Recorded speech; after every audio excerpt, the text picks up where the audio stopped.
to make sure.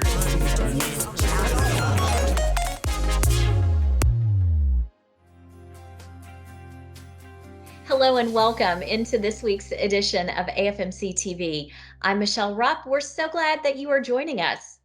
Kicking us off today is our resident dentist, Dr. Lundy. And Dr. Lundy, thanks for joining us today. Thank you, Michelle. Thank you for having me. So we are a couple of weeks ahead of Valentine's. So I have a couple of Valentine questions specifically to ask. But I thought maybe um, with all the germs and all the crud that's floating in the air right now, maybe we would start talking first about toothbrushes. And so my first question would be, how often should we be replacing our toothbrush? What we started with in January probably doesn't need to still be with us on New Year's Eve, right? Correct. And I am so glad that you asked me that question because often I see patients that come to my practice that only switch their toothbrushes when they come every 6 months. They get a new one from our office, and that's all they do. But that's too long to use a toothbrush for. Generally, my recommendation would be every 3 months or 4 months because with time, as you use your toothbrush, you notice how the bristles become worn and fray, and they are not as effective removing the plaque and the debris at that point. So it's good to switch it around every 3 to 4 months. And also, if we're sick, if we're having the cold, the COVID, it is good to switch to a new toothbrush once we're over that, just to avoid reinfection, cross contamination. Let's try to keep our toothbrushes on a separate drawer from the rest of the family. And also, one important thing a lot of people don't think about is let's not share the same tube of toothpaste because that also can cause cross contamination. Sure, I would have never thought about that. Yeah, not to share, but you're right. That makes Yeah, perfect sense. maybe keep some travel size toothpaste handy just for this kind of issues. If we get sick, that way we have our own separate toothpaste as well. If we are talking, and I'm thinking more along the lines of children here, but um, as we are talking about, the germs and everything that's floating around in the air, um, would it be a good idea or a good practice if you've got several toothbrushes all dancing around each other in that toothbrush holder, the sick individual, could they cap or do like a travel cap on the top of their toothbrush as a way to kind of keep the germs maybe Yes. contained or from spreading? Oh, absolutely. As long as they keep it somewhat isolated and separate so they're not touching, then Okay. that's fine. Yes. Because that would be horrible to be sick, get over it, and then get reinfected all And because then of your toothbrush. correct, or pass it around and get other family members and sick as well. Yeah. Okay. All right. That's good to know. Okay. So Valentine's, we are coming up on it, and everyone, no one wants bad breath. No one wants offensive breath. And I think the clinical term is halitosis here. So what is that, first of all? Halitosis is what we commonly call bad breath, and it's caused by the bacteria. When we have bacteria in our mouth, so when we eat, this bacteria feeds off of what we eat, especially if we're eating like sugar, carbohydrates. And then once we eat it, bacteria eat off of it, then they will release this product that it has this foul smell, and that's what causes generally the bad breath. So it doesn't necessarily mean you've eaten a bunch of onions. You can, I mean, it happens with anything. Yes, you are correct. That's another cause of bad breath. Okay, so how do we get rid of it? Well, so it all depends on what's causing it. So if it's just the common, mild bad breath that is caused by lack of oral hygiene, then to get rid of it, brush in really good. Make sure we floss our teeth to get rid of that debris in between our teeth. Brush your tongue as well. Mouth rinse also helps to have a fresh breath. Now, some patients do take some medication that makes their mouth dry. Well, the problem with that is they don't have that amount of saliva flow to flush away the bacteria. So, when those patients have dry mouth, the best thing you can do is just keep your mouth hydrated, and that's also going to help with the breath.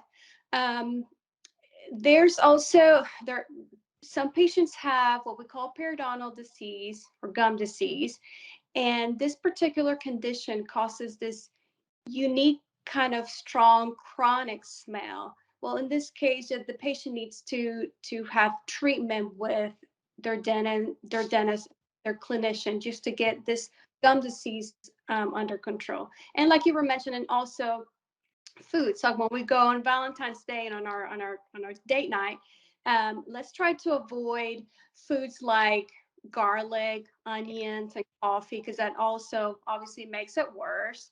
But you can also carry with you, sugar-free gum or mint. Why not?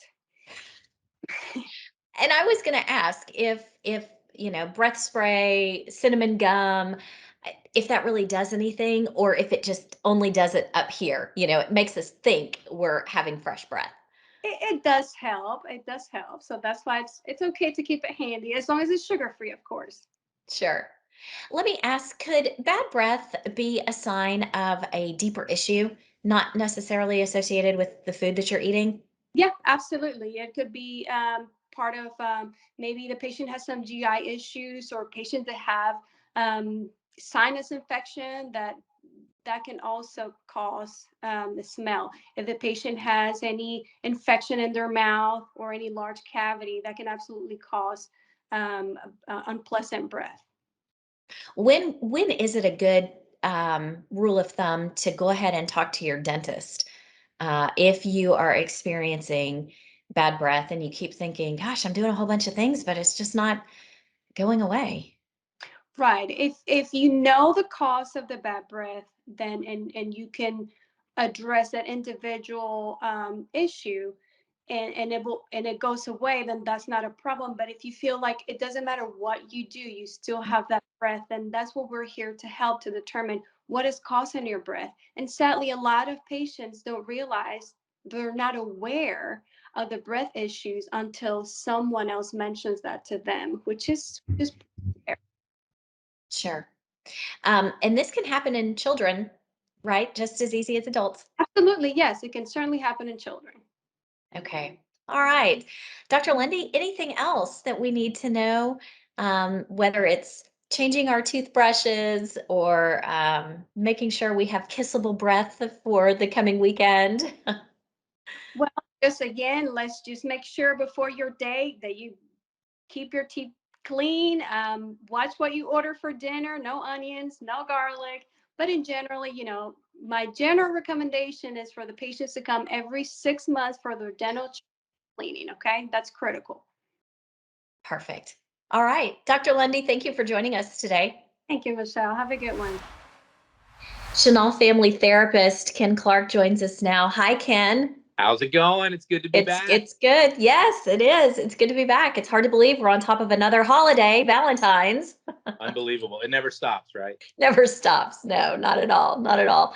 But I did want to take this as an opportunity to maybe really kind of focus on loneliness. We hear all the things about surround yourself with your tribe and your support team and all the things. But sometimes, and first I'll talk about the people who live alone. Sometimes it doesn't matter how many people you surround yourself with, especially if you're living alone, you just get lonely.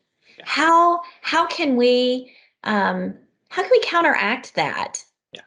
Well, so number one, surrounding ourselves with people when we don't have our person or a few people that are our core people can make the awareness of loneliness even that much greater, right? That you can feel alone in a crowd. You can Sure. see all these reminders that you don't have connections like other people in the crowd have connections. So it's great. It's better than nothing for sure. You have to have a pole in the water to catch a fish, but it doesn't solve the problem by itself, and it is a profound struggle for people that live alone, especially later in life, later in career, kids launched. So one of the things that we really advise is to think about the type of crowds you're putting yourself into. Going and hanging out at a bar or at the local driving range is great. But if we're looking for human connection that transcends the surfacey stuff, we need to put ourselves in groups and conversations where people are talking about the deeper things in life, right?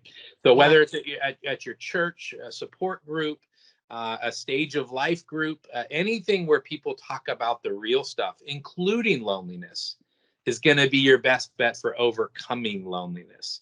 If we just stay in the surfacey crowds, it's really hard to kind of punch through that and make a connection.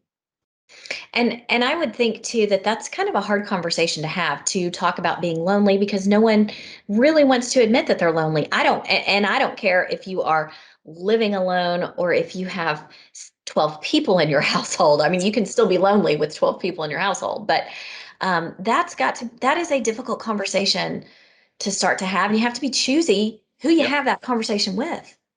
Yeah, and somewhere in our programming, somewhere in our social script, we've picked up this notion that lonely people are needy people, and needy people are people that are exhausting or something. And so we're trained to not be needy, right? But the reality is, for most of us, if somebody looked at us and frankly said, "I need somebody like you in my life. You're a breath of fresh air. I wish I had more friends like you," we wouldn't take that as needy. That would feel like the most incredible compliment. And so it's one of these weird, ironic, don't do it things, and yet doing it, saying I'm lonely, or I need more people like you, or I wish I had more connection like this, is often the foundation for good connection, because you've probably just told another needy, lonely person that they're valuable. And why wouldn't they want to be around that person who deems them valuable? So, we wear our heart on our sleeve. We take a risk. That's why it's vulnerability. But you can't get the payoff without putting it out there. I think, of course, we talked back last year during the holiday season, that loneliness really gets magnified, but it happens during Valentine's season as well, because everybody's coupling up. Yeah. Well, and even within couples, right? We see a lot of people who realize how lonely they are in their relationship when they went to a $200 dinner and just stared at their phone the whole time, right? That I'm with somebody, but the connection itself is drained away. Valentine's Day is one of those ones that brings it to the surface for a lot of people. And the most important thing, like most things, is to not ignore the symptoms. So when we see the symptoms of loneliness, we need to talk to our partner or our spouse or our kids. Or if we don't have those people that we're feeling disconnected with, then that's where we see a therapist or a pastor or a trusted friend, and ask for help, ask for accountability, getting back out there and getting engaged with people. And that's what it takes sometimes, is somebody holding us accountable and saying, I want you to get on Facebook, or I want you to show up to this with me. So if you're stuck, ask for help. Loneliness doesn't just affect depressed individuals. You can be perfectly happy and really truly not have a lot of things that are going on, but yet still feel lonely. You don't have to be suffering in silence with a mental illness to be lonely. Well, and sometimes even things going really well in our life can feed loneliness, right? So, because who do you tell? when you're the first of your friends to get a pay raise, or a bunch of your friends are struggling with infertility, and you and your spouse get pregnant or something like that, there's a loneliness there, even because for all the right reasons, you're being empathetic and don't want to hurt other people's feelings or make them sad. So sometimes some of the most successful, life going all the right way type people, executives, CEOs, leaders, are some of the most lonely, because there's nobody else that gets what it's like to be them, right? We know this from celebrities, that their whole life is on stage for performing for somebody, and nobody in the audience gets that pressure, which means it's so lonely. So you don't have to be sad or depressed to be lonely, right? Sometimes having amazing things and nobody to share them with, an amazing sunset or a hike up a mountain and nobody to share it with, is sad by itself. So the first thing is that we want to find those people that we can share those experiences with? Pick up the phone or take a picture and text it to the friend or something. Absolutely. It's about putting ourselves out there, right? You've got it's like a middle school dance. If you remember middle school, all the kids on the wall not wanting to ask anybody else to dance, but everybody's wishing somebody would ask them to dance. We don't grow out of that, y'all. It's the same thing as adults. Nobody wants to be the person who stands up in the cubicle farm in the middle of your office and says, "Hey, who wants to come over for bunco this week?" Right? Like we're all scared to do it, but we're all dying for somebody to do it. So that's number one: is you've got to take the chance. Number two, we know that experiences both rally and bond people, right? That saying to somebody, "Hey, you want to do something sometime," doesn't have nearly as much traction or success as saying, "Hey, I've really been wanting to go see this exhibit at the museum, or this new park opened and I really want to take my dog. Does anybody want to go?" If we add specifics to the requests that we're making, you're going to, especially things that are things that you enjoy, you're going to attract like-minded people. It removes some of the unpredictability. Am I just showing up and hanging out with Michelle for the next 5 hours? Is there a start and end time? Like, how do I get out of this if she's really awkward, right? So when we add experiences and details to the invitations we extend, you'll get a lot more people that will take a chance and say, "Sure, it's an hour. Like, what's the worst that could happen?" Right? So make sure you add specifics to your invitations, and then follow up with people. Right? We all do this, right? This is one of the jokes. Like, how soon do you call the other person after the date? Do you call them first? Do you wait 2 days? Do you want to look needy? When you have a good time with people, tell them, text them a day or two later and say, "Hey, that was super fun. We should do it again sometime." Let them know that you enjoyed it, because when they don't hear from you, they're probably wondering, did my breath smell bad? What's the deal there? So make sure you close the loop by saying, "That was good. Let's do more." Yeah. And this happens. I mean, we can struggle with this all year round. It doesn't have to be Christmas, doesn't have to be Valentine's. Yep. I wouldn't know this, but I guess you probably could be lonely sitting at the beach. Yeah. We tend to get lonely when there's big cultural events of any kind. So Valentine's Day or homecoming at the local college, and everybody's going to a tailgate with somebody and you don't have anybody to go with. So when there's big cultural events that everybody in society seems to be doing and we don't have a companion for that's when we really notice it. Yep. And let's touch, because the pandemic and the isolation didn't do anybody any favors here with quarantining and staying away and isolate and be by yourself. No, I mean, yes, but no. Yeah. So what the pandemic has done, it's really weird. It's given us a lot of venues to connect more than we ever have, right? I mean, a lot of us jumped on Zoom on the holidays with people that we hadn't seen in years. Yeah. And in some ways that's more connected, and we think it's really cool. What the pandemic has removed is a lot of the opportunity for play and misadventure, right?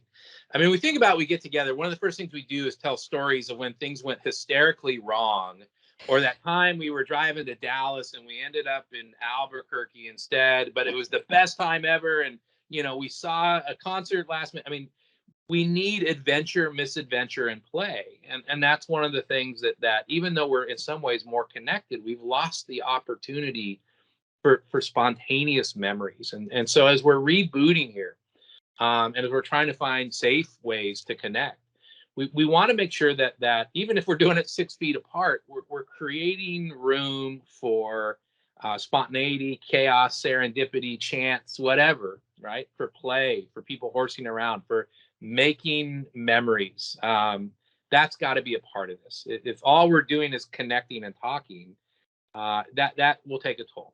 Therapy is great. I'm a therapist. I love when people come to therapy and talk that way, but it's also exhausting, right? Like, if that's the only way we're connecting is talking about the heavy stuff, I mean, It's better than nothing, but come on, we're playful creatures. So look for opportunities to inject play and spontaneity and chaos into the connection. Well, Ken, is there anything else in our final moments that you would like to add? I want to circle back around and remind you that aloneness is a given. It's part of the human experience. We all go through bouts of it, seasons of it, moments of it. That every human, including the most popular, gregarious, charismatic, talkative, outgoing people struggle with loneliness. The only question is, are we going to wear it on our sleeve and say that sometimes I get lonely? To which most people will go, oh, me too. Let's hang out. So no, it's normal. And the best thing you can do is just say, hey, I need some company. All right, Ken, we will land the plane there. Thank you so much. Always a pleasure, Michelle. Love having you here. Thank you. Okay. And thank you so much for joining us this week. We'll see you back here next Wednesday for more AFMC TV.